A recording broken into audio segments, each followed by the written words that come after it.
se nám již chystá další družstvo, startovní číslo 7, SDH Kelč. 7.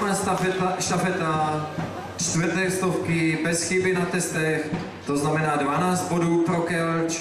A Kelč je pouhý 1 bod od Bludova a 4 body ztrácí na zatím 3. Těžkovice.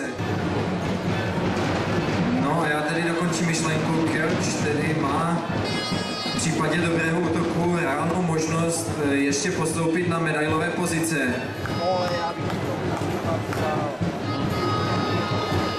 No a já vám řeknu charakteristiku družstva Kelč. Kelč je město na rozhraní Hané a Valašska v malebné záhorské pahorkatině. Dorostenecké družstvo vzniklo teprve v loňském roce z úspěšného žákovského družstva, které se zúčastnilo mistrovství republiky v Trutnově v roce 2008, kde se stalo vicemistrem republiky ve štafetě 4x60 metrů. V kategorii dětí patřilo toto družstvo k jednému z nejúspěšnějších ve Zlínském kraji, především v požárním útoku. V loňském roce došlo k několika změnám sestavy a kluci získali především zkušenosti v kategorii dospělých. V současné sestavě mladí Kelčané trénují od letošního jara. Hlavním cílem tohoto mladého družstva pro letošní rok byla postupová kola. Tréninky průměrně 3x týdně se zaměřují především na běh 100 metrů s překážkami a na požární útoky. Kluci mají za sebou i několik závodů běhu na 100 metrů s překážkami, například v Plzni a Provodicích.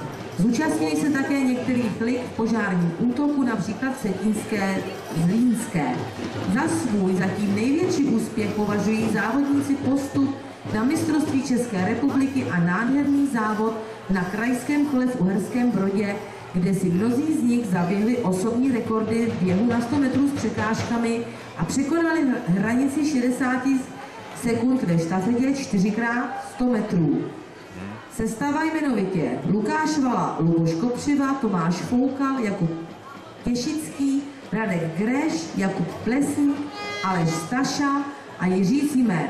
Trenéři Jaroslav Staša, Dagmar Syričanská a Ludmila Stašová.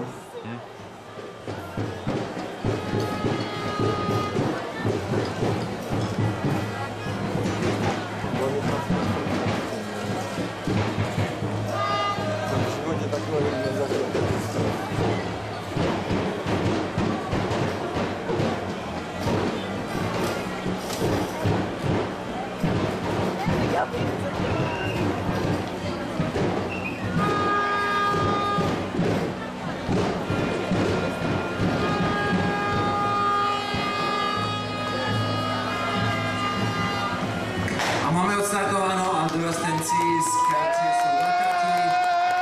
Košík ve vodě. Voda z mašiny. To by mohlo být velice dobré. Průdaři stíhají.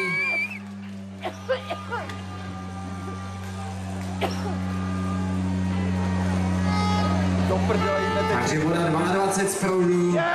Teď uvidíme, jak rychle si dokážou poradit s nástřikovými terči. Pravý terč je na tom o něco lépe.